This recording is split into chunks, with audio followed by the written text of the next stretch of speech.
Abaixe a cabeça para minha sogra ou saia da minha casa. Minha própria filha gritou isso na frente de todos os convidados. Essas palavras me atravessaram como uma faca gelada. Vi a sogra dela sorrindo vitoriosa.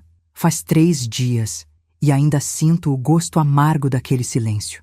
Meu nome é Teresa, tenho 67 anos. Esta é a história de como uma mãe ensinou que existem cabeças que jamais se curvam. E o que aconteceu quando aquela carta registrada chegou.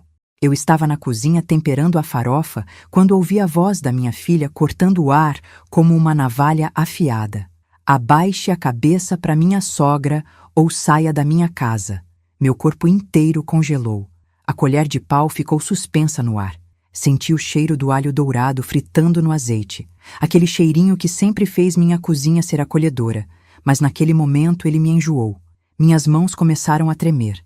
Escutei o silêncio mortal que se instalou na sala de jantar. Até os talheres pararam de tilintar. Até as crianças, que corriam pelo corredor há segundos atrás, ficaram mudas. Larguei a colher com cuidado na beirada da panela. Respirei fundo, tentando controlar o tremor que subia do meu estômago até a garganta. Sequei as mãos no avental. Aquele avental de chitão desbotado que uso há 15 anos, com manchas de açafrão que nunca saíram completamente. E caminhei devagar até a sala. Todos os olhos se viraram para mim. Minha filha Amanda estava de pé no meio da sala, com o rosto vermelho e os olhos brilhando de uma raiva que eu não reconhecia. Ela tinha os braços cruzados, o corpo todo tenso, como se estivesse se preparando para uma briga física. Ao lado dela, o marido Ricardo me olhava com aquele sorrisinho de canto de boca, aquele sorriso que ele sempre usava quando conseguia o que queria.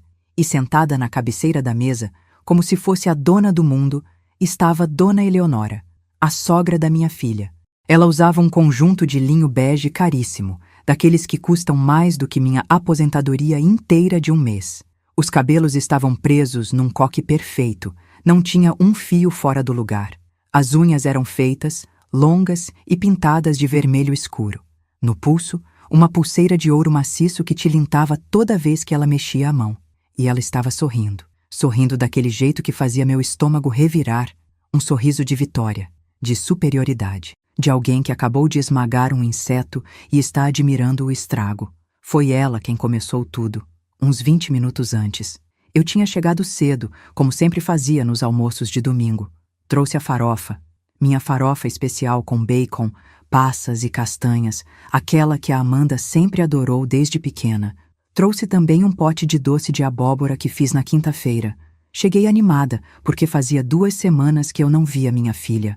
Ela tinha ficado muito ocupada para me visitar, sempre com desculpas sobre trabalho, sobre compromissos, sobre coisas que eu nunca conseguia entender direito. Quando entrei, Dona Eleonora já estava lá.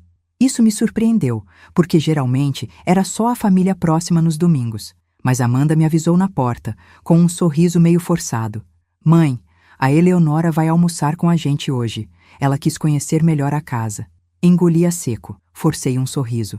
Claro, filha, sem problema. Mas teve problema. Teve muito problema.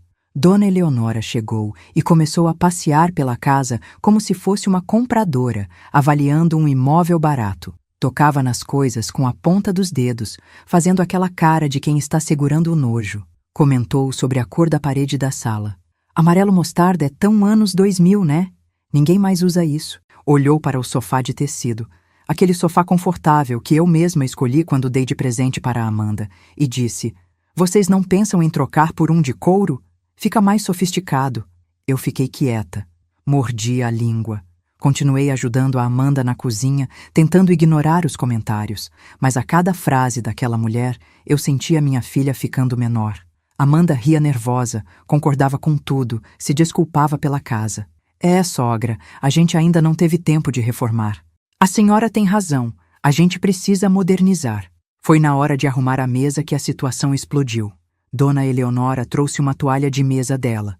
Uma toalha de linho francês, bordada à mão, que ela fez questão de anunciar que custou R$ 4.000. Trouxe porque não sabia se vocês tinham uma adequada para a ocasião. Ela disse, com aquele tom de falsa preocupação. Amanda tirou a toalha que já estava na mesa. Uma toalha simples, mas bonita, que eu tinha dado para ela no aniversário. e trocou pela da sogra sem pestanejar. Eu olhei para aquela toalha, para os bordados delicados e comentei: que bonita essa toalha. Deve ter dado um trabalho enorme para fazer esses bordados. Dona Eleonora me olhou de cima a baixo, lentamente, como se estivesse me avaliando. Depois soltou aquela frase que me partiu: pessoas simples não entendem o valor das coisas finas. O ar ficou pesado. Senti meu rosto queimar. Abaixei os olhos, esperei.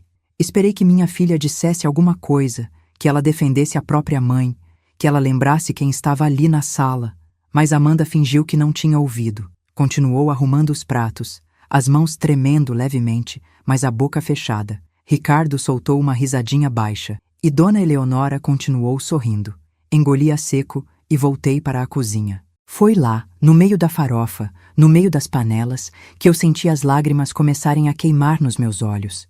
Eu, Teresa, 67 anos de idade, 35 anos dando aula para crianças em escola pública, viúva há 12 anos, mãe que criou a filha sozinha, que trabalhou em 2 empregos para pagar faculdade particular, que nunca deixou faltar nada, estava sendo humilhada na casa da minha própria filha. E ela não fez nada. Foi nesse momento que ouvi a voz da Amanda gritando: abaixe a cabeça para minha sogra ou saia da minha casa. Quando entrei na sala, vi a cena que ficaria marcada para sempre na minha memória. Dona Eleonora tinha se levantado da cadeira e estava de pé perto da cabeceira da mesa. Amanda estava ao lado dela, quase como uma guarda-costas protegendo a patroa. Ricardo filmava tudo com o celular, um sorrisinho idiota no rosto. E os outros convidados, primos da Amanda, a vizinha, o casal de amigos, estavam paralisados, olhando para mim como se eu fosse o problema. Eu só disse que achei a toalha bonita. Eu sussurrei, tentando entender o que tinha acontecido nos minutos em que estive na cozinha. A sogra disse que você fez um comentário irônico, Amanda gritou, a voz esganiçada. Disse que você quis diminuir o presente dela, e eu não vou aceitar que você desrespeite a minha sogra dentro da minha casa. Minha casa. Aquelas 2 palavras me atravessaram como uma bala. Eu olhei para a sala, para o piso de porcelanato que eu mesma escolhi na loja de construção, para a parede que eu pintei junto com Amanda num fim de semana de julho, há 6 anos, logo depois que ela casou, para o lustre que comprei em 3 vezes no cartão de crédito, porque ela tinha visto numa revista e sonhava com aquele modelo. Olhei para a cozinha americana, para a bancada de granito que mandei instalar como presente de casamento. Minha casa. Não, a casa dela, porque estava no nome dela. Porque eu, Teresa, fui idiota o suficiente para acreditar que minha filha jamais viraria as costas para mim. Fui ingênua o suficiente para achar que sangue era mais forte que dinheiro. Fui boba o suficiente para nunca contar para ela sobre tudo que eu tinha, sobre tudo que eu construí em silêncio. Amanda, eu disse, e minha voz saiu tão baixa que quase ninguém ouviu. Eu não quis ofender ninguém. Eu só... Não me interessa, ela cortou. Você sempre foi assim, mãe, sempre com esse jeitinho de vítima, sempre querendo atenção. A sogra trouxe um presente lindo, caro, e você não consegue aceitar que existem pessoas com melhor gosto que você. As palavras me acertaram como socos. Olhei para minha filha, para aquela mulher de 42 anos que eu carreguei na barriga por 9 meses, que eu amamentei até os 2 anos de idade, que eu acordei de madrugada quando tinha febre, que eu ensinei a ler, a escrever, a andar de bicicleta, que eu protegi de tudo e de todos. E vi uma estranha, uma completa estranha. Dona Eleonora deu um passo à frente. Sabe, querida Teresa, ela disse, e a voz dela era doce como mel envenenado. Eu entendo que você não esteja acostumada com certos ambientes. A Amanda me contou que você é professora aposentada, que viveu sempre de forma bem modesta. Não é culpa sua não ter refinamento. É questão de berço mesmo. Senti algo se romper dentro de mim. Mas não foi raiva, não ainda. Foi uma clareza fria, uma percepção nítida de que eu estava sozinha naquela sala, de que minha filha tinha escolhido um lado, e não foi o meu. Peguei minha bolsa, aquela bolsa velha de couro sintético que uso há 5 anos, com o fecho meio quebrado e a alça gasta. Joguei no ombro, alicei meu vestido simples de algodão.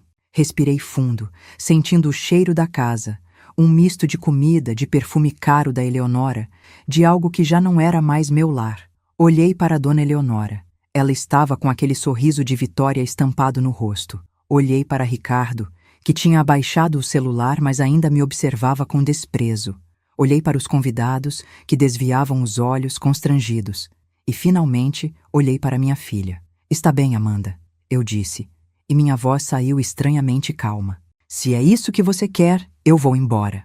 Ótimo, ela respondeu, cruzando os braços. E da próxima vez, só apareça aqui se vier com educação e respeito pela família do Ricardo. Família do Ricardo. Eu não era mais família. Eu era a intrusa, a deslocada, a simples, a sem refinamento. Caminhei até a porta. Cada passo parecia pesar 1 tonelada. Sentia os olhos de todos cravados nas minhas costas. Ouvi a risadinha satisfeita de Dona Eleonora. Ouvi Ricardo dizer baixinho: "Era sobre isso, mãe. Essas pessoas têm que saber o lugar delas." Abri a porta. O sol de domingo me cegou por 1 segundo. A rua estava quieta, algumas crianças brincando mais adiante, um cachorro latindo. Vida normal. Enquanto a minha desmoronava. Antes de sair, virei de costas uma última vez. Amanda estava parada no meio da sala, os braços ainda cruzados, o queixo erguido em desafio. Mas eu percebi algo nos olhos dela. Um brilho estranho. Medo? Dúvida? Não sei. Não quis saber. "Você vai se arrepender disso, filha", eu disse. Não foi ameaça, foi constatação. Ela revirou os olhos. "Sempre o drama, né, mãe? Sempre a coitadinha." Fechei a porta. E foi nesse momento, caminhando até o ponto de ônibus, sentindo as lágrimas finalmente escorrerem pelo meu rosto, que alguma coisa dentro de mim mudou. Não foi tristeza, não foi só dor. Foi algo mais profundo, mais perigoso. Foi a decisão fria e calculada de que aquilo não ficaria assim, porque Amanda não sabia de uma coisa. Dona Eleonora não sabia, Ricardo não sabia, ninguém naquela sala sabia. Aquela casa não era da minha filha, aquele carro na garagem não era dela, aquela vida toda não era dela. Era minha, sempre foi, e eu tinha os papéis para provar. Sentei no banco do ônibus, limpando as lágrimas com as costas da mão, e peguei meu celular velho. Abri a agenda. Procurei um nome, Doutora Beatriz Almeida, advogada. Digitei a mensagem, os dedos ainda tremendo. "Bia, preciso falar com você. É urgente. É sobre a Amanda." A resposta veio em menos de 1 minuto. "Teresa, pode vir amanhã às 9h no escritório? Estou preocupada." Respondi. "Estarei aí." Guardei o celular. Olhei pela janela do ônibus, vendo a cidade passar. E pela primeira vez em 12 anos, desde que meu marido morreu, eu me senti completamente sozinha. Mas também, pela primeira vez em muito tempo, eu me senti lúcida. A humilhação tinha acabado. A dor tinha chegado. Mas a vingança? A vingança ainda estava por vir. E agora eu te pergunto, de coração, se fosse você no meu lugar, o que você faria? Você deixaria quieto? Engoliria essa humilhação e fingiria que nada aconteceu? Ou você reagiria? Deixa aqui nos comentários o que você faria se sua própria filha te expulsasse de casa na frente de todo mundo. Eu quero saber a sua opinião de verdade. E se você quer saber o que eu fiz nos dias seguintes, o que descobri e como essa história virou, continua comigo, porque o que vem agora vai te deixar de queixo caído. Na segunda-feira de manhã, às 8h45, eu estava sentada na sala de espera do escritório da doutora Beatriz. O prédio ficava no centro da cidade, naquela avenida cheia de comércio e advogados. Era um prédio antigo, mas bem conservado, com aquele cheiro característico de madeira encerada e papel velho. A recepcionista me ofereceu café. Aceitei. Segurei a xícara quente entre as mãos, mais para sentir algum calor do que por vontade de beber. Não tinha dormido. Passei a noite inteira olhando para o teto do meu quarto, revivendo cada segundo daquela humilhação, cada palavra, cada olhar, cada risada. A voz da Amanda ecoava na minha cabeça como um disco arranhado. Abaixe a cabeça para minha sogra ou saia da minha casa. Minha casa. Ela tinha dito, minha casa. Às 9h em ponto, a porta do escritório se abriu. Doutora.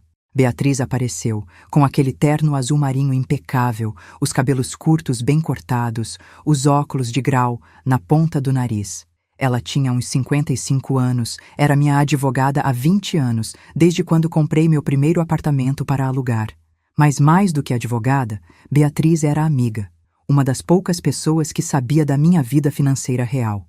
Teresa, entra, ela disse, e o tom de voz dela já estava preocupado. Entrei. O escritório dela era aconchegante. Tinha uma estante enorme cheia de livros de direito, uma mesa de madeira maciça coberta de papéis organizados e uma poltrona de couro onde ela me indicou que sentasse. Sentei, e foi só quando ela fechou a porta e se sentou na minha frente que eu desabei. Chorei. Chorei como não chorava desde o enterro do meu marido. Contei tudo, cada detalhe. A sogra, a toalha, os comentários, o grito, a expulsão, a risada. Beatriz me ouviu em silêncio, apenas balançando a cabeça de vez em quando, os olhos ficando cada vez mais sérios. Quando terminei, ela suspirou fundo. Teresa, eu sempre te avisei que colocar aquela casa no nome da Amanda, sem um contrato de doação com cláusulas de reversão, era perigoso, ela disse, e a voz não era de julgamento, era de preocupação genuína. Eu sei, Bia, respondi, a voz rouca de tanto chorar. Eu sei. Mas ela era minha filha. Eu confiei. Achei que nunca ia precisar de proteção contra minha própria filha. Beatriz pegou um lenço de papel da mesa e me entregou. Limpei o rosto. Respirei fundo. Mas agora eu quero reverter, eu disse. E minha voz saiu mais firme. Eu quero essa casa de volta. Quero tudo de volta. Beatriz me olhou nos olhos. Teresa, tecnicamente a casa é dela. Foi doação registrada em cartório. Mas... Ela fez uma pausa, pegou uma pasta numa gaveta. Existe uma coisa chamada revogação de doação por ingratidão. Artigo 557 do Código Civil. Se o donatário comete ato de ingratidão contra o doador, a doação pode ser revogada. Meu coração acelerou. E o que conta como ingratidão? Ofensa grave, ameaça, recusa de alimentos. No seu caso, expulsão pública, humilhação na frente de terceiros, quebra do dever de respeito e assistência familiar. Beatriz foi listando, anotando numa folha. Teresa, o que aconteceu domingo é um caso clássico, mas vai dar trabalho. Vai demorar alguns meses e vai doer muito mais antes de melhorar. Eu não me importo, eu disse. Eu quero justiça. Ela assentiu. Então vamos começar. Mas antes, me conta uma coisa. Além da casa, o que mais está em nome da Amanda? Abri minha bolsa e tirei uma pasta que eu tinha levado. Uma pasta velha, com elástico, cheia de documentos que guardava em casa no armário do quarto. Coloquei na mesa. Beatriz abriu. Lá dentro tinha a escritura da casa onde Amanda morava, comprada por mim em 2010 por R$320 mil, doada para ela em 2012 quando ela casou. Valor atual de mercado, R$850 mil. O contrato de financiamento do carro, um SUV zero que comprei em 2021 no meu nome, mas que ficava com a Amanda. Valor quitado, R$95 mil. A apólice de seguro de vida que fiz quando a Amanda tinha 20 anos, com ela como única beneficiária. Valor segurado, R$500 mil. Extratos bancários mostrando transferências mensais de R$1.200 que eu fazia para a conta dela para ajudar com as despesas. Beatriz foi lendo tudo em silêncio. Quando terminou, ela tirou os óculos e esfregou os olhos. Teresa, você tem quase R$1,5 milhão em bens e valores ligados à sua filha, ela disse, e a voz estava espantada. E ela te tratou daquele jeito. Ela não sabe de nada disso, eu respondi. Ela acha que eu só tenho a aposentadoria de professora. Ela acha que sou pobre. Por quê? Por que você nunca contou? Suspirei.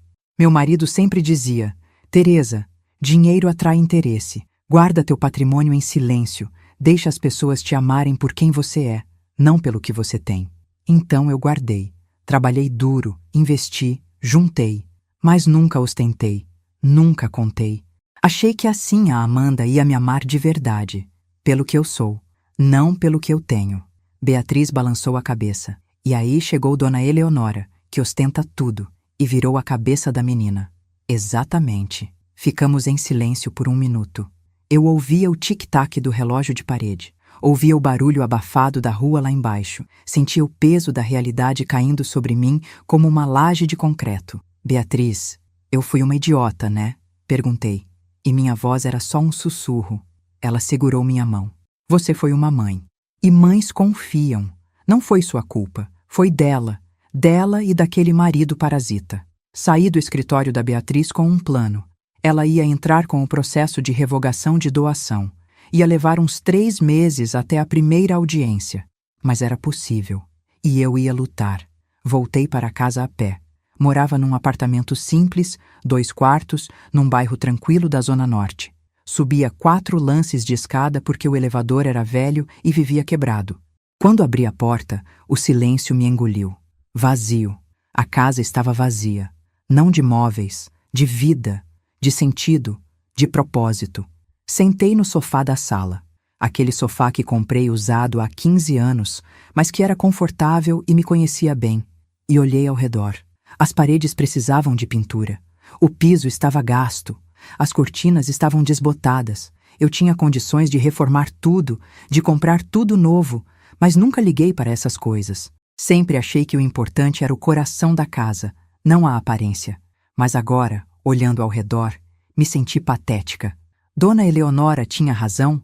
Eu era simples demais? Eu não tinha refinamento? Eu era a mãe constrangedora que a Amanda queria esconder?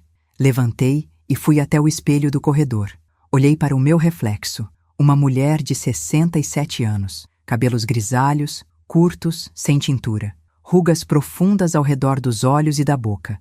Mãos calejadas de tanto trabalho. Corpo cansado. Roupa simples, sem joias, sem maquiagem. Eu era invisível. Tinha me tornado invisível. Passei os dias seguintes numa espécie de névoa. Não cozinhava direito. Comia pão com manteiga, tomava café requentado. Passava horas sentada na poltrona da sala, olhando para o nada. Ignorava as ligações de números desconhecidos. Não tinha vontade de ver ninguém. A solidão doía fisicamente. Era como uma ferida aberta no peito que latejava o tempo todo. Todas as noites, antes de dormir, eu pegava o álbum de fotos velho que guardava na estante. Passava os dedos pelas fotos da Amanda bebê, Amanda criança, Amanda adolescente. Nossos sorrisos colados, nossos abraços apertados, nossa cumplicidade. Quando foi que perdemos isso? Quando foi que ela começou a ter vergonha de mim? Foi quando casou com Ricardo? Foi quando conheceu Dona Eleonora? Ou foi antes, e eu só estava cega demais para perceber? Chorava até dormir. Acordava com os olhos inchados. E recomeçava o ciclo. Uma semana depois da humilhação, na sexta-feira à tarde, eu estava deitada no sofá, assistindo uma novela antiga, sem prestar atenção, quando a campainha tocou. Ignorei. Tocou de novo. Fui atender, arrastando os pés, esperando ser algum vendedor ou conta para pagar. Abri a porta. Era Carlinhos, meu neto, o filho mais velho da Amanda. 19 anos, alto, magro, com aqueles olhos castanhos iguais aos do avô dele. Estava com uma mochila nas costas e o rosto vermelho, como se tivesse corrido até ali. Vó, ele disse, a voz engasgada, eu preciso te contar uma coisa. Meu coração acelerou. O que foi? Aconteceu alguma coisa com sua mãe? Não, ela tá bem, ele respondeu. Mas vó, eu preciso te mostrar uma coisa. Posso entrar? Deixei ele entrar. Fechei a porta. Fomos para a cozinha. Preparei um suco de laranja para ele, mais por hábito do que por vontade. Ele bebeu num gole só, nervoso. Vó, eu sei o que aconteceu no domingo, ele começou. Meu corpo inteiro ficou tenso. Sua mãe te contou? Contou a versão dela. Ele disse, a voz carregada de raiva. Disse que você foi desrespeitosa com a avó Eleonora, que você provocou, que você sempre foi difícil. Mas, vó, eu conheço você. Eu sei que isso não é verdade. Senti lágrimas queimarem nos meus olhos de novo. Obrigada por acreditar em mim, amor. Mas, vó, tem mais, ele disse, e tirou o celular do bolso. Tem muito mais. E é por isso que eu vim aqui. Ele desbloqueou o celular e começou a mexer. Vó, faz uns 2 meses que eu percebi que o pai está estranho, nervoso demais, brigando com a mãe toda hora. E a avó Eleonora começou a aparecer mais em casa, sempre fechada com os 2 no escritório. Eu achei estranho. E? Perguntei, a voz trêmula. E aí, semana passada, eu ouvi uma conversa, ele disse. Eu tinha esquecido minha chuteira e voltei para casa no meio do treino.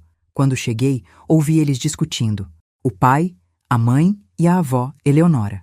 Eu fiquei no corredor escutando. Vó, o que eu ouvi me fez querer vomitar. Ele me mostrou a tela do celular. Era o WhatsApp dele. Uma conversa com ele mesmo, onde ele tinha transcrito tudo o que tinha ouvido. Li em silêncio. Ricardo. Mãe está sendo a pior sócia nisso tudo. Ela não deixa eu vender nada. Quer manter tudo como está. Amanda. Eu já falei, amor.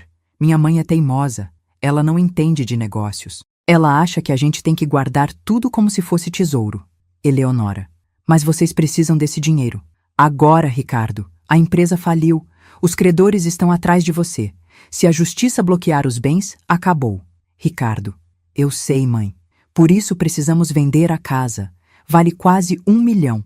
Paga tudo o que devo e ainda sobra. Amanda. Mas a casa tá no meu nome. Minha mãe não pode fazer nada. Eleonora. Ela pode encher o saco. Pode ficar chorando, fazendo drama. Por isso é melhor cortar ela da vida de vocês agora. Quando a velha morrer, a herança é de vocês de qualquer jeito. E aí você faz o que quiser. Li e reli. Não acreditei. Li de novo. Carlinhos tinha os olhos cheios de lágrimas. Vó, eles estão planejando te afastar, te apagar da vida deles. E a avó Eleonora prometeu comprar outra casa para eles depois que venderem essa, mas só se cortarem você completamente. Senti o chão desaparecer. Minha própria filha. Minha filha estava planejando me cortar da vida dela. Estava calculando minha morte. Estava negociando minha existência. Tem mais, vó, Carlinhos disse, limpando os olhos com as costas da mão. O pai tá cheio de dívida. A empresa dele faliu ano passado. Ele perdeu tudo. E agora os bancos estão atrás dele. Ele precisa de dinheiro urgente, senão vai ser processado. Pode até ser preso. E a dona Eleonora? Ela só quer controlar tudo. Ela prometeu ajudar, mas só se a mãe fizer tudo do jeito dela. Inclusive te afastar. Fiquei em silêncio por um longo minuto. Depois olhei para o meu neto. Aquele menino lindo, de coração puro, que sempre foi carinhoso comigo, que sempre me defendeu. Carlinhos, eu disse, e minha voz estava estranhamente calma. Você pode me fazer um favor? Qualquer coisa, vó. Você pode printar essas conversas? Me mandar tudo? Todos os áudios, todas as mensagens, tudo que você tiver sobre isso? Ele assentiu. Já mandei tudo pro meu e-mail e pro seu também. E vó, eu não vou ficar do lado deles nisso. Não importa o que aconteça, eu fico do seu lado. Abracei meu neto. Pela primeira vez em uma semana, senti que não estava completamente sozinha. Depois que Carlinhos saiu, sentei na cozinha com meu notebook velho. Abri o e-mail. Li tudo. Cada mensagem, cada áudio transcrito, cada evidência da traição. E foi ali, naquela cozinha silenciosa, iluminada só pela luz do notebook, que a tristeza virou outra coisa. Virou clareza. Não era sobre dinheiro. Nunca foi. Era sobre respeito, sobre dignidade, sobre mostrar para aquelas pessoas que eu não era um obstáculo a ser removido. Eu era um ser humano. Eu era a mãe. Eu era a dona da própria vida. E ninguém ia me apagar. Peguei o telefone e liguei para a doutora Beatriz. Ela atendeu no terceiro toque. Bia, eu disse. Acabou a tristeza. Agora é guerra. Você tem papel e caneta aí? Porque eu vou te passar uma lista de tudo que eu preciso fazer. E nós vamos fazer rápido. Do outro lado da linha, ouvi o sorriso dela. Agora sim, Teresa. Agora sim. Pode mandar. Desliguei o telefone e olhei para o espelho da cozinha. Não vi mais uma mulher destruída. Vi uma mulher acordando. Marquei cabeleireiro para o dia seguinte. Marquei manicure. Fui na loja do shopping e comprei 2 roupas novas, nada extravagante, mas bonitas, bem cortadas, que me valorizavam. Comecei a caminhar de manhã no parque perto de casa. Voltei a cozinhar. Voltei a sorrir. Porque eu tinha aprendido uma coisa. Antes de conquistar justiça contra os outros, eu precisava fazer justiça a mim mesma. Precisava me resgatar primeiro. E foi exatamente isso que fiz. 2 semanas depois, eu estava sentada na varanda do meu apartamento, tomando café e lendo um livro, quando meu celular apitou. Era uma mensagem no grupo da família que eu não tinha saído ainda. O grupo se chamava Família Abençoada. A mensagem era da Amanda. Mãe, precisamos conversar. Podemos marcar um café essa semana? Olhei para a mensagem, respirei fundo e não respondi. 3 dias depois, outra mensagem. Mãe, você tá bem? Tô preocupada. Liga para mim? Não respondi. Mais 5 dias. Mãe, eu sei que você deve estar chateada, mas a gente precisa conversar. Vamos resolver isso como adultas. Não respondi. E então, numa quinta-feira à noite, meu celular tocou. Era Carlinhos. Vó, você tá em casa? Tô, amor. Por quê? Posso ir aí? Eu descobri mais uma coisa. E dessa vez é pior. Meu estômago embrulhou. Vem. Quando ele chegou, 30 minutos depois, estava com o rosto péssimo. Sentou na minha frente, pegou o celular e começou a mostrar. Vó, eu hackeei o notebook do pai. Carlinhos, isso é ilegal, eu sei. Mas, vó, escuta, eu descobri e-mails, centenas deles. Entre ele, a mãe e a avó Eleonora. Eles estão planejando vender a casa faz meses, desde antes daquele domingo. Aquele dia foi armado. Senti o sangue gelar. Como assim? A avó Eleonora sugeriu que eles te humilhassem na frente de todo mundo para ter uma desculpa para te afastar. Foi tudo calculado, vó. A toalha, os comentários, tudo. Eles queriam que você saísse de lá e nunca mais voltasse. Assim fica mais fácil vender a casa sem você encher o saco. A sala girou ao meu redor. Tinha sido armação. Minha própria filha tinha armado minha humilhação pública. Vó, e tem mais. Carlinhos continuou, e a voz dele estava tremendo.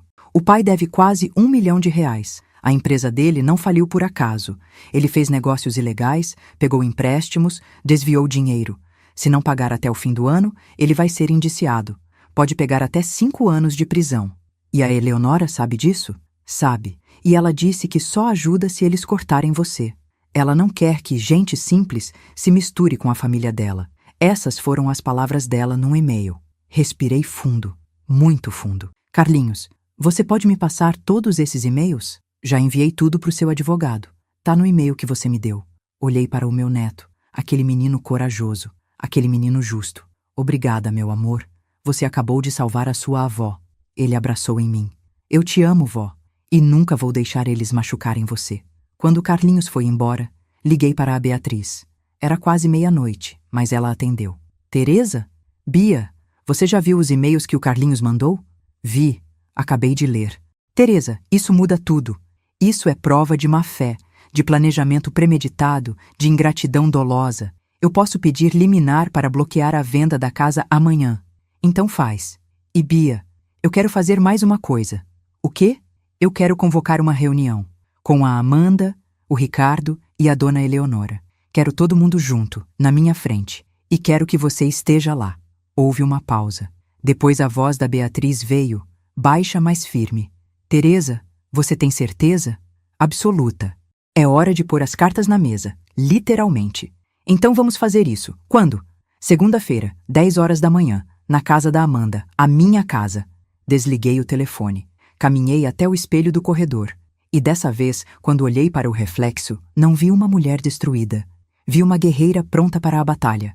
Na sexta-feira de manhã, doutora Beatriz entrou com a liminar na justiça. O pedido era simples e direto: bloquear qualquer tentativa de venda, transferência ou oneração do imóvel registrado em nome de Amanda Silva Mendes, localizado na Rua das Acácias, número 342, com base em evidências de má-fé e ingratidão dolosa. O juiz analisou os documentos, as mensagens, os e-mails, as transcrições, e concedeu a liminar em menos de 24 horas. Na tarde de sábado, Amanda recebeu a notificação judicial. Eu sei porque Carlinhos me contou. Ele estava lá quando o oficial de justiça bateu na porta. Disse que a mãe ficou branca. Abriu o envelope com as mãos tremendo, leu em silêncio e então começou a gritar: "Isso é culpa da sua avó. Ela está fazendo isso porque é rancorosa. Ela não aceita que eu cresci na vida." Ricardo tentou acalmá-la, mas estava tão desesperado quanto ela.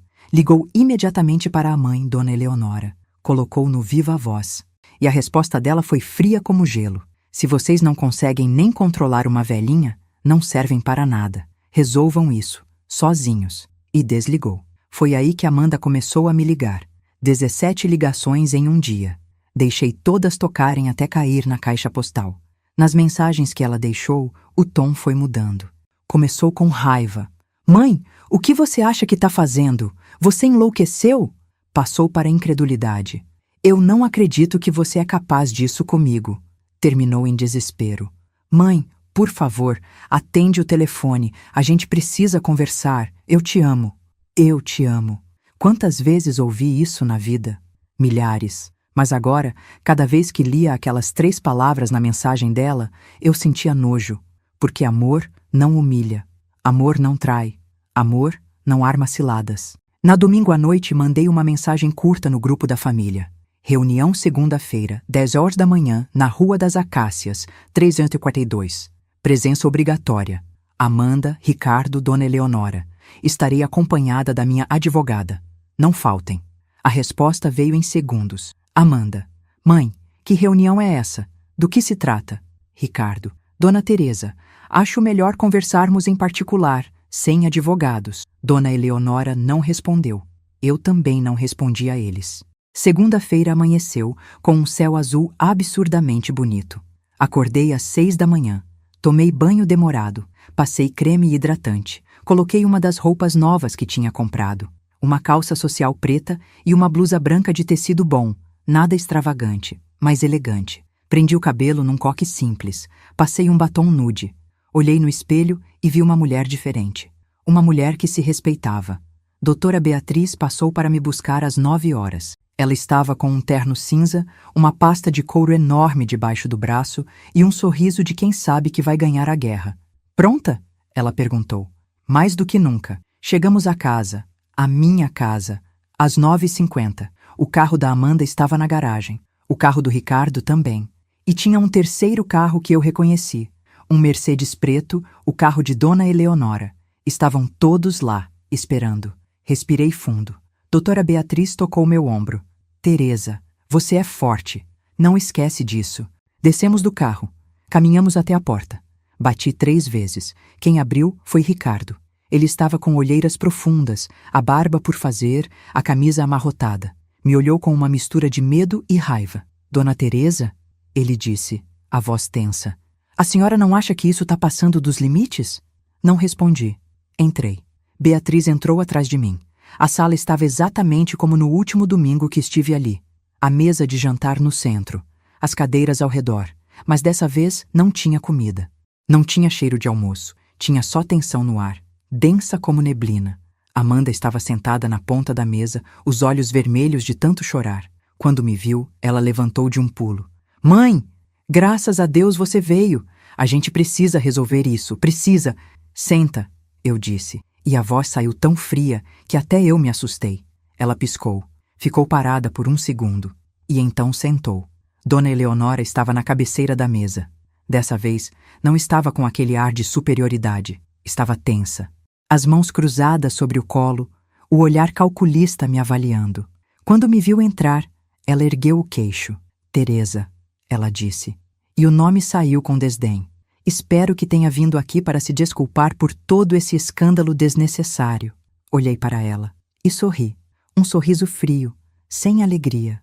Dona Eleonora, a senhora pode até sentar, porque vai precisar. Ela franziu a testa, mas não se moveu. Caminhei até a cabeceira da mesa, a mesma cadeira onde ela tinha sentado naquele domingo fatal. E sentei ali, ocupando o lugar dela. O simbolismo não passou despercebido. Dona Eleonora ficou vermelha, mas não disse nada.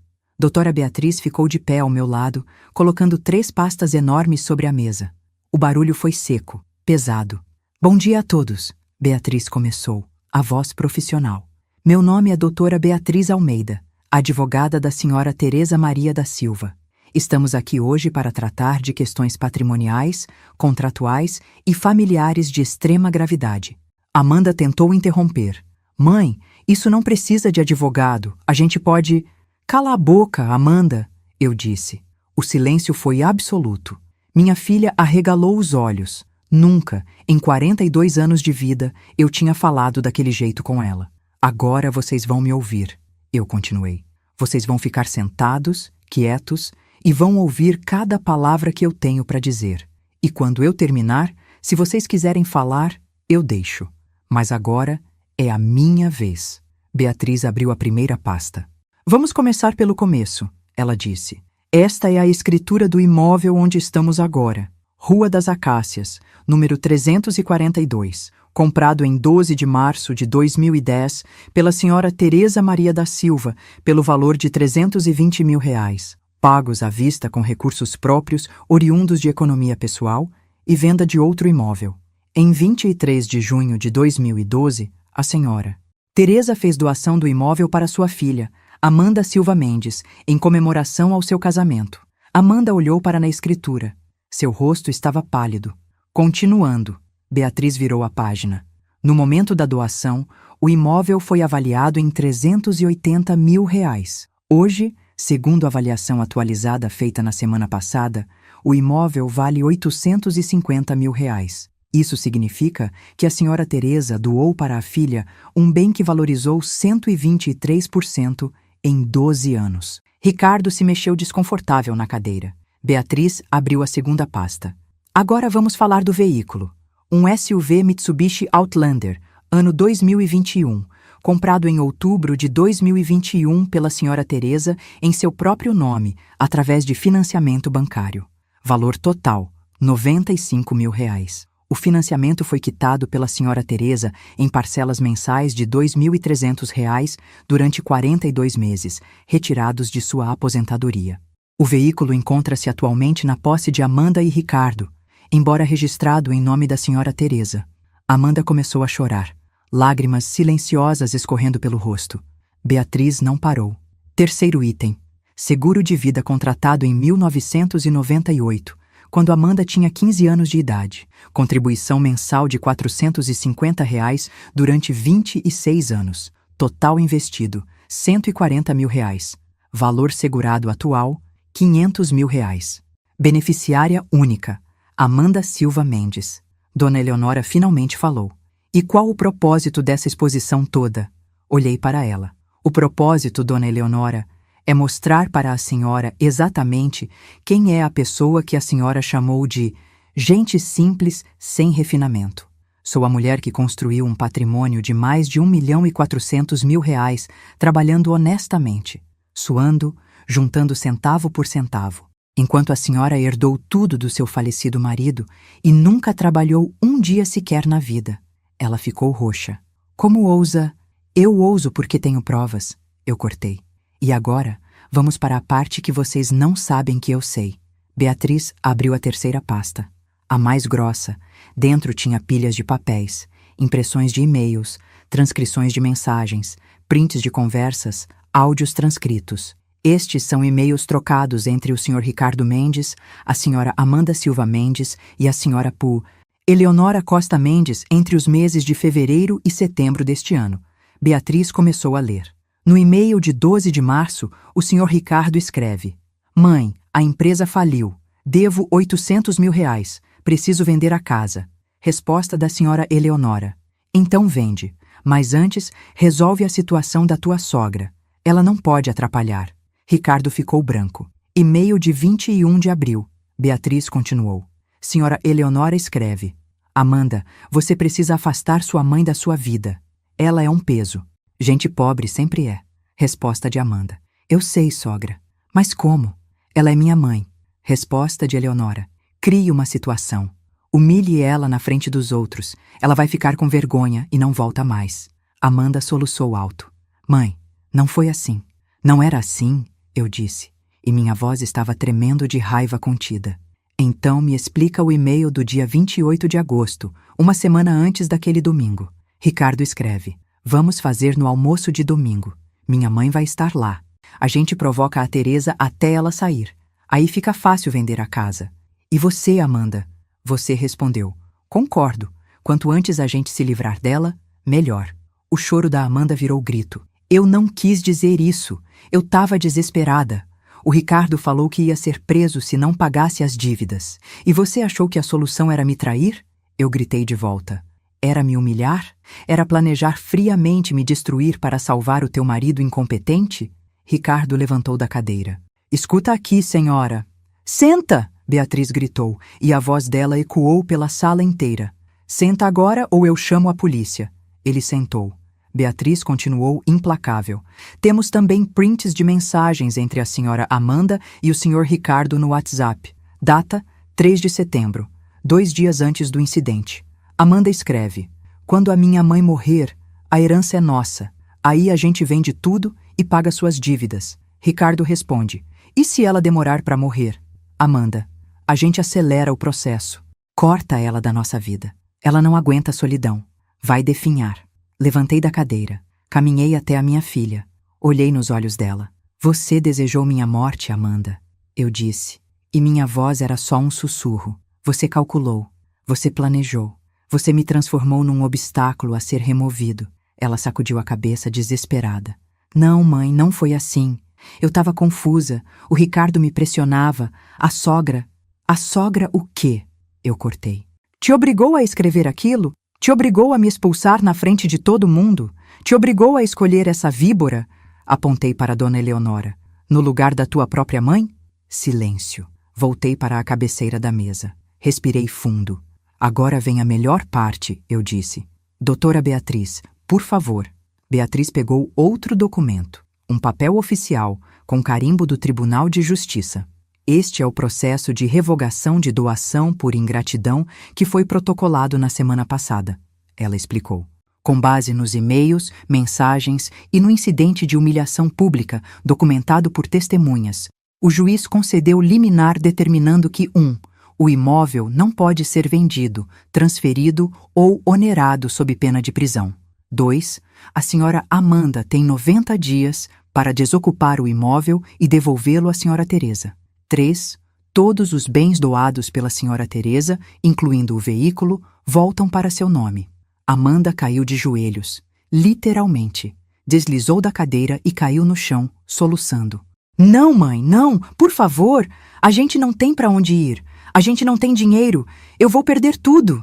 Ricardo estava paralisado, branco como papel. Dona Eleonora, pela primeira vez, perdeu completamente a compostura. Isso é absurdo. Eu vou processar. Vou levar isso aos tribunais superiores. Vocês não podem... Podemos e já fizemos, Beatriz cortou. E, aliás, Dona Eleonora, a senhora deveria se preocupar com seus próprios problemas. Porque eu também protocolei uma denúncia no Ministério Público sobre seu envolvimento em coação moral e indução à prática de atos lesivos contra a idosa. Artigo 109 do Estatuto do Idoso. Pena de 6 meses a 3 anos de reclusão. Dona Eleonora ficou lívida. E quanto ao senhor, Ricardo, Beatriz virou para ele. Já encaminhamos para a Receita Federal e para o Ministério Público cópias de seus e-mails confessando dívidas fraudulentas e desvio de recursos da empresa. Os órgãos competentes já abriram investigação. Ricardo começou a hiperventilar. Olhei para os 3. Minha filha destruída no chão. Meu genro à beira de um ataque de pânico. Minha inimiga sem palavras. E não senti pena. Não senti remorso. Senti justiça. Vocês têm 90 dias, eu disse. 90 dias para tirar suas coisas da minha casa e sumir da minha frente. E se tentarem entrar em contato comigo, se tentarem me manipular, se tentarem apelar para sentimentalismo barato, eu faço questão de acelerar todos os processos. Entendido? Ninguém respondeu. Entendido? Eu gritei. Sim, Amanda sussurrou entre soluços. Peguei minha bolsa. Doutora Beatriz juntou as pastas. Caminhamos até a porta. Antes de sair, virei pela última vez. Amanda, eu disse, e ela levantou o rosto destruído para mim. Uma vez você me perguntou de onde vinha tanta força. Vinha do amor que eu tinha por você. Mas agora vem da decepção. E decepção, minha filha, é o combustível mais poderoso que existe. Saí, fechei a porta e não olhei para trás. Os 90 dias pareceram uma eternidade e ao mesmo tempo passaram voando. Durante esse tempo, tomei decisões difíceis, mas necessárias. Bloqueei o número da Amanda. Bloqueei o número do Ricardo. Bloqueei até o número de Dona Eleonora, que tentou me ligar 3 vezes oferecendo acordos civilizados, que na verdade eram chantagens disfarçadas. Carlinhos continuou me visitando 2 vezes por semana. Ele tinha saído da casa da mãe e estava morando com uma tia paterna. Mas dizia que quando eu recuperasse a casa, ele queria morar comigo. Vó, eu não aguento mais ver a minha mãe daquele jeito. Ele me contou numa terça-feira à tarde, enquanto tomávamos café na minha varanda. Ela não para de chorar. O pai tá nervoso o tempo todo. E a avó, Eleonora, sumiu. Não atende mais o telefone deles. E você, meu amor? Como está lidando com tudo isso? Perguntei, segurando a mão dele. Ele suspirou. É difícil, vó, mas eu sei que você tá certa. O que eles fizeram foi horrível e eu não consigo respeitar isso. Nos primeiros 30 dias, Amanda tentou de tudo. Enviou cartas, mandou flores, enviou mensagens através de parentes distantes pedindo para eu ter piedade. Ignorei todas. Doutora Beatriz me orientou a não responder nada, para não dar margem para ela alegar que houve tentativa de reconciliação e que eu estava sendo intransigente. No 40º dia, recebi a notícia que estava esperando. Ricardo tinha sido indiciado pela Receita Federal por sonegação fiscal e lavagem de dinheiro. A empresa dele, que ele jurava estar apenas com dificuldades, era, na verdade, uma fachada para desviar recursos de investidores. As dívidas não eram de R$800 mil, eram de R$1.200.000, e ele não tinha como pagar. A justiça bloqueou todas as contas dele. Bloqueou o carro, que já estava no meu nome, então não afetou em nada, e bloqueou qualquer tentativa de ele sair do país. Amanda, que tinha assinado como avalista em vários contratos da empresa, também foi incluída no processo. O patrimônio dela? 0, porque tudo o que ela tinha veio de mim, e eu estava revogando. Foi nesse momento que Dona Eleonora mostrou quem realmente era. Quando Ricardo ligou para ela pedindo ajuda financeira para pagar pelo menos os advogados, ela disse: "Você se meteu nessa sujeira sozinho, se vira sozinho. Eu não misturo meu nome com fracassados." E desligou. Amanda me contou isso depois, muito depois, quando tudo já tinha acabado. Ela disse que naquele momento entendeu que a sogra nunca tinha ligado para ela.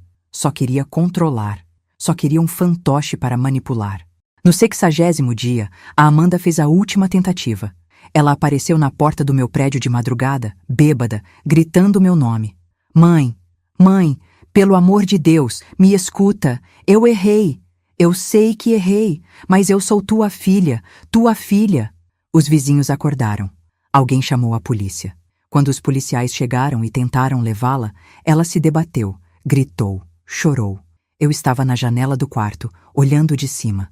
E mesmo vendo aquela cena, mesmo ouvindo o desespero dela, alguma coisa dentro de mim permaneceu fria, dura, inabalável, porque eu lembrava do sorriso de Dona Eleonora, lembrava da voz da Amanda gritando para eu abaixar a cabeça, lembrava dos e-mails desejando minha morte. Não desci. Deixei a polícia levá-la. No 80º dia, recebi a confirmação. A revogação da doação tinha sido definitivamente aprovada em segunda instância. A casa era minha de novo. Legalmente, oficialmente, minha. Marquei o 90º dia, uma segunda-feira fria de junho, para a reintegração de posse. Doutora Beatriz contratou uma empresa de mudanças, um chaveiro e 2 seguranças particulares. E fomos. Quando chegamos à rua, às 9 da manhã, a casa parecia abandonada. O jardim estava com o mato crescido. Tinha uma placa de "Vende-se" caída no chão. Tentativa desesperada que, obviamente, não deu em nada por causa da liminar. As janelas estavam fechadas. O oficial de justiça bateu na porta. Ninguém atendeu. Bateu de novo. Nada. Foi então que ele autorizou o chaveiro a arrombar a fechadura. Quando a porta se abriu, o que eu vi me chocou. A casa estava destruída, não de propósito, mas de abandono. Havia roupas largadas no chão da sala, caixas de pizza vazias empilhadas na cozinha. O cheiro de mofo era insuportável. As paredes, que eram brancas e limpas, estavam sujas, com marcas de umidade. O sofá que eu tinha comprado tinha uma mancha enorme de algo que parecia vinho. A mesa de jantar estava riscada e cheia de copos sujos. Era como se um furacão tivesse passado por ali e levado toda a vida junto. "Tem alguém aqui?" O oficial gritou. Silêncio. Entramos. Caminhamos pela sala, pela cozinha. Subimos as escadas. E lá, no quarto principal, aquele quarto que eu tinha decorado com tanto carinho para Amanda quando ela casou, encontramos ela. Estava dormindo na cama, ainda vestida, o cabelo desgrenhado, o rosto inchado de tanto chorar. Aulavê continue. Escreva mais 2.000 palavras no máximo do dela, Ricardo, também dormindo, mas com uma garrafa vazia de uísque na mão. O oficial de justiça tocou o ombro da Amanda. "Senhora, acorde. É hora de sair." Ela abriu os olhos devagar. Olhou para ele sem entender. Depois olhou para mim, parada na porta do quarto, e começou a chorar de novo. "Mãe." Não respondi. "Mãe, por favor." Virei as costas e desci as escadas. A mudança levou 4 horas. Os funcionários da empresa tiraram todos os pertences pessoais deles, roupas, documentos, objetos, e colocaram em caixas que foram deixadas na garagem. Todo o resto, Os móveis, os eletrodomésticos, as decorações, tinha sido comprado por mim. Então ficou. Amanda e Ricardo saíram às 2 da tarde. Ela estava carregando uma mala pequena e chorando em silêncio. Ele estava sério, o olhar perdido, como alguém que tinha desistido de lutar. Nenhum dos dois falou comigo, nem tentaram. Eles entraram num Uber e sumiram na esquina. Doutora Beatriz ficou ao meu lado.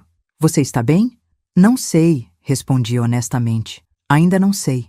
Passamos o resto da tarde limpando a casa. Contratei uma equipe de faxina profissional. Eles lavaram tudo, esfregaram cada canto, tiraram o mofo, o cheiro ruim, as marcas de negligência. Levou 3 dias até a casa voltar a parecer um lar. No 4º dia, me mudei. Trouxe minhas coisas do apartamento, que decidi colocar para alugar. Trouxe meus livros, minhas fotos antigas, minhas plantas. Arrumei tudo com calma, com carinho, cada objeto no lugar certo, cada ambiente respirando vida de novo. E quando terminei, quando sentei na varanda da casa vendo o sol se pôr, eu finalmente chorei. Chorei pela filha que perdi. Não pela morte, mas pela decepção. Chorei pela mulher que ela se tornou. Pela mãe que eu tentei ser e que talvez tenha errado em algum lugar, de alguma forma. Chorei pelo tempo perdido, pelas ilusões desfeitas. Pelo sangue que não foi mais forte que a ganância. Mas também chorei de alívio, porque tinha sobrevivido, tinha lutado, tinha vencido. Nos meses que se seguiram, tentei reconstruir minha vida. Carlinhos veio morar comigo, como tinha prometido. Ele ocupou o quarto dos fundos e todos os dias, antes de sair para a faculdade, tomava café comigo na cozinha. Voltei a cozinhar, voltei a receber amigas, voltei a sorrir. Amanda tentou entrar em contato mais algumas vezes, através de cartas que eu nunca abri, através de mensagens de parentes que eu bloqueava, até que um dia, 6 meses depois da reintegração de posse, ela apareceu na porta. Não estava bêbada dessa vez, estava sóbria, magra, com olheiras profundas, cabelos sem brilho, roupas simples e gastas. Mãe, ela disse, a voz fraca, eu só quero te pedir perdão. Não quero dinheiro, não quero a casa de volta. Só quero que você saiba que eu erro, que eu fui uma filha horrível, que eu mereço tudo o que aconteceu.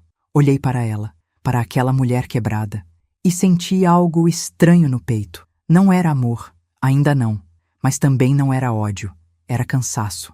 Onde você está morando? Perguntei. Num quarto alugado, na Zona Leste, eu e o Ricardo. Ele arrumou um trabalho como vendedor. Eu voltei a dar aulas particulares de inglês. E Dona Eleonora?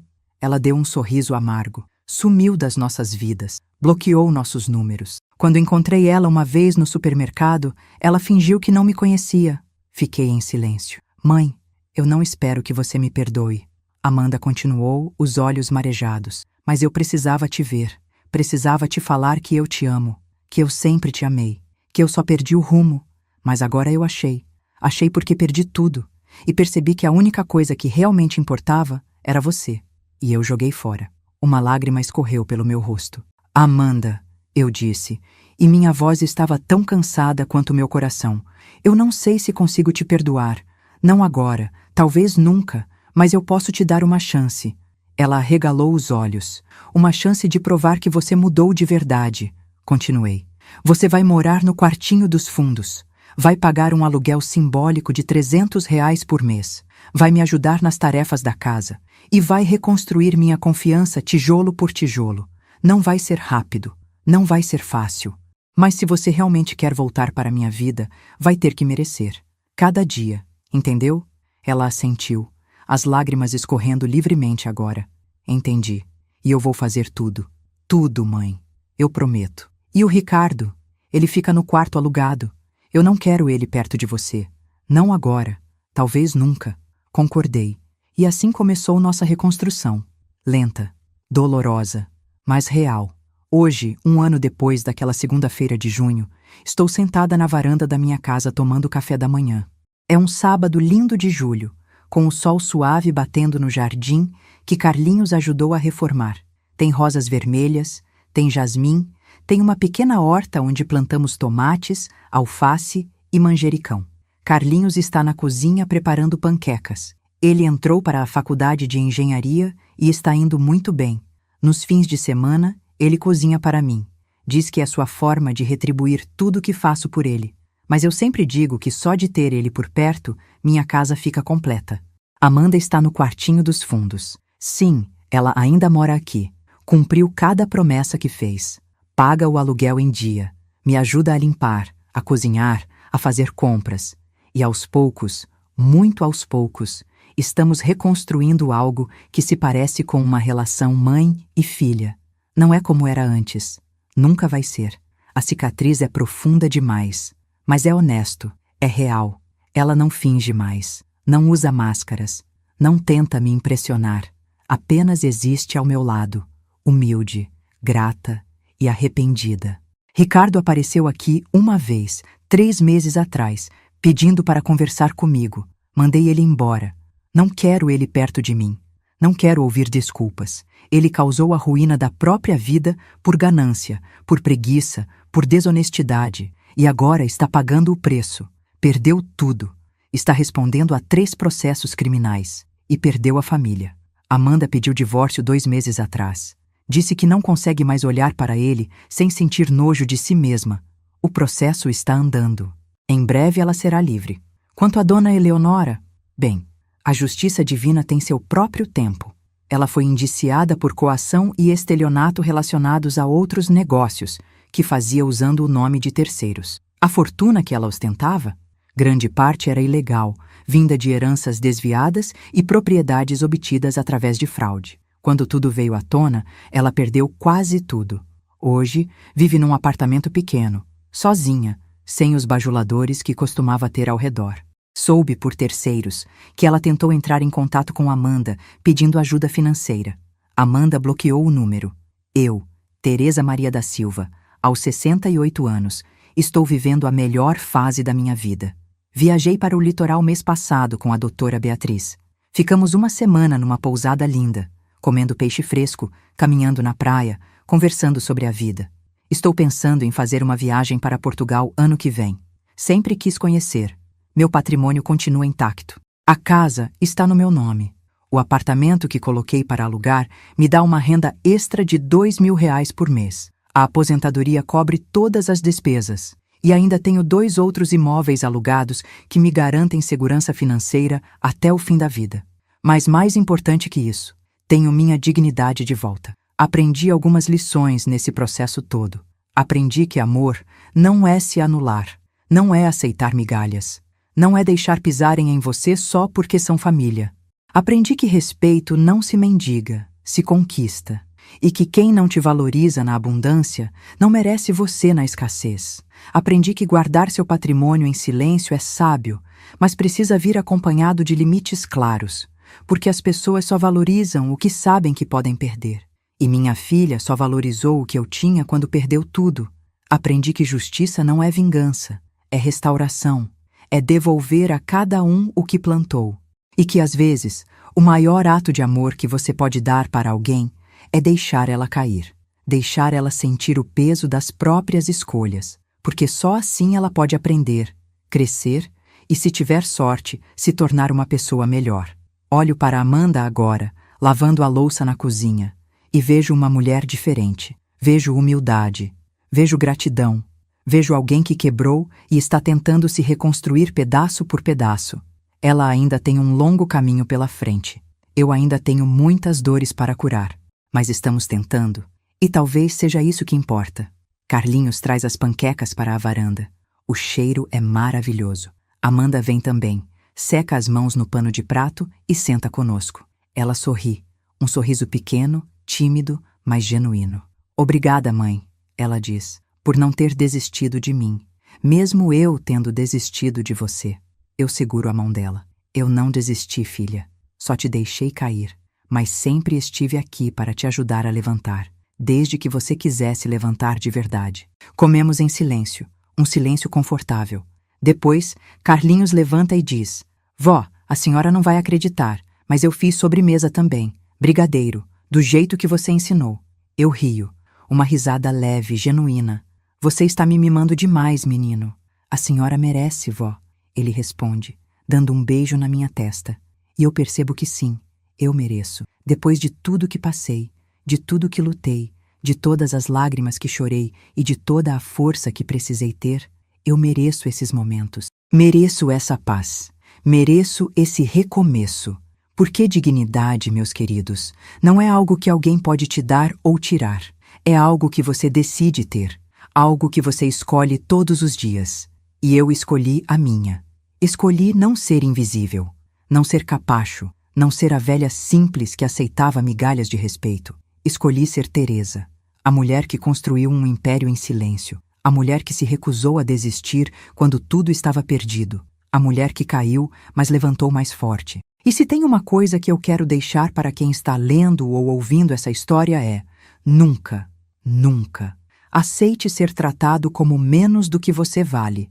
Não importa se é seu filho, sua filha, seu cônjuge, seus netos, seus pais, ninguém tem o direito de pisar na sua dignidade. E se pisarem, levante-se, sacuda a poeira, busque sua justiça e mostre para o mundo do que você é capaz, porque no fim, a melhor vingança não é destruir quem te feriu. É você se reconstruir tão forte, tão plena, tão feliz, que eles olhem para você e se arrependam de ter perdido o privilégio de estar ao seu lado. Termino meu café, olho para o céu azul, sinto o sol no rosto, escuto a risada do Carlinhos lá dentro, vejo Amanda sorrindo enquanto organiza a mesa e penso, valeu a pena, cada lágrima, cada dor, cada luta, porque hoje eu sou livre, livre de mentiras, livre de manipulação, livre de quem não me merecia.